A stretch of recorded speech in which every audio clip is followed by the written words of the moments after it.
DeCaro, and his challenge and question goes to Dr. Ali. We start your question now. Jesse? Shabir, by what means do you use to measure the truth of your absolute worldviews over those of Christians, Hindus, Sikhs, Jews, atheists, etc.?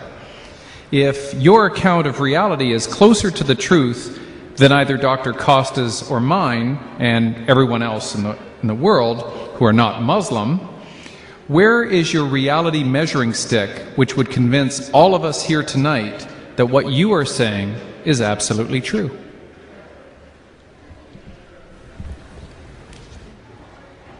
You can also come here. Please. Go. Yeah. Thank you for that question, Dr. DiCarlo. I wouldn't answer from the point of view of absolute truth, but I would answer from the point of view of my own relative experience. Like all of us, I have a certain history. I've been educated in a certain way. I've been brought up in a certain way. I've had certain experiences in life that have led me to where I am now and what I believe now. But having said that, it seems to me from my brief survey of the world's religions that if there is a religion to pick, then to me the religion is Islam.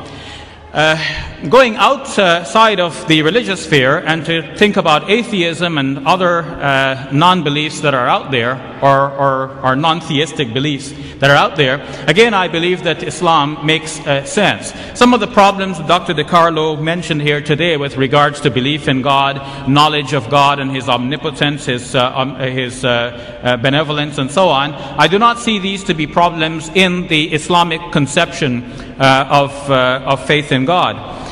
The Quran in Islam I believe to be one of the most motivating factors for me. When I study the Quran, I become entirely impressed that this is a revelation from the Almighty God.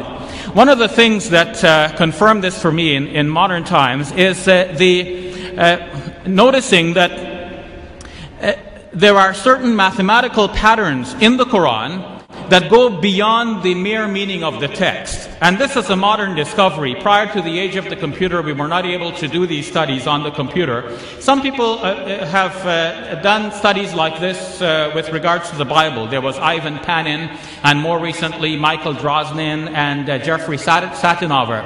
But all of these studies have been discarded and discounted by those who have reviewed them independently. In the case of the Quran, on the other hand, there are many numerical correspondences between things, between numbers of verses, between numbers of chapters, numbers of words, numbers of letters, and it's forming such a tight-knit composition that it is clear that whoever authored this book has a very deep interest in numbers, has a sharp mind that could keep track of the numbers over the 23 years over which the Quran was being revealed, a piece at a time in a wide variety of circumstances, and didn't tell anybody about this until we can discover it only now. To me, this is the mind of God behind the Quran that we're now discovering. For example, one of these aspects is the number of times words occur in the Quran that are meaningful in terms of the numbers and in terms of each other. For example, tonight our debate is about Jesus. The Quran says that Jesus is like Adam, and the Quran means but they're both created by God. But there is another way in which Jesus is like Adam in the Quran. Each name, Jesus and Adam, occurs in the Quran 25 times. And if only once do they occur in the same verse, and another time in the same chapter. To think of the other 23 occurrences scattered in a variety of chapters in the Quran. Some chapters mention Adam but do not mention Jesus. Some mention Jesus but not Adam.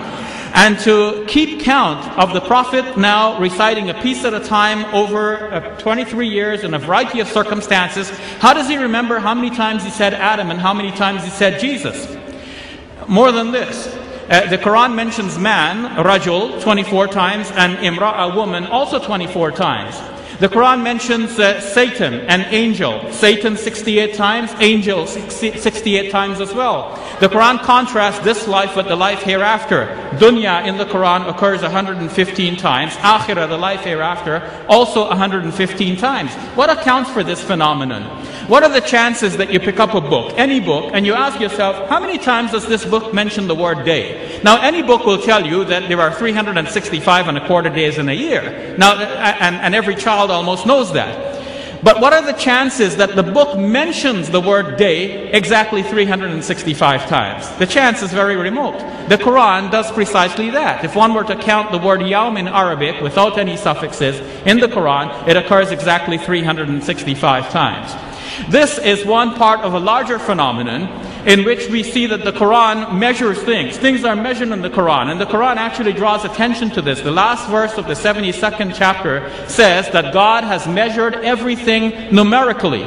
No one realized at the time that this was actually about the Quran as well. In fact, there are things in the Quran that are measured numerically, and we're only discovering that now. As Adam Smith said in the world of economics, there is an invisible hand guiding everything. To me, there is the invisible hand of God and the mind of God guiding the revelation and the eventual compilation of the Quran as we have it now. Thank you very much.